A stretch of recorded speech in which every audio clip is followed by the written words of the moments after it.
1 বছরের ভেতরে এটা কোনো লঙ্কা পাইনি। এখন আমি কি করব, এই লঙ্কা গাছটাকে ছেটে দিয়ে যে ভালো জাতের যে লঙ্কা গাছ তার থেকে 2টো ডাল এনে 2টো জাতের কলম আমি এখানে করব। আমি এই 2টো ভালো জাতের লঙ্কা গাছ নিয়ে এসেছি, এটা লতা, এটা লবঙ্গী। এখন এই 2টো জায়গায় আমি এই 2টো নতুন কলম করব।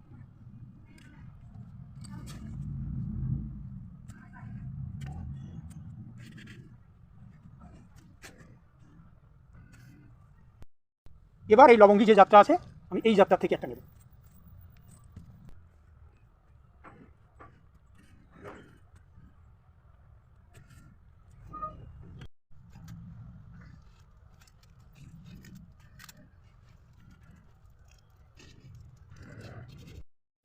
এক মাসের জন্য একটা প্লাস্টিক দিয়ে ঢেকে রাখবো।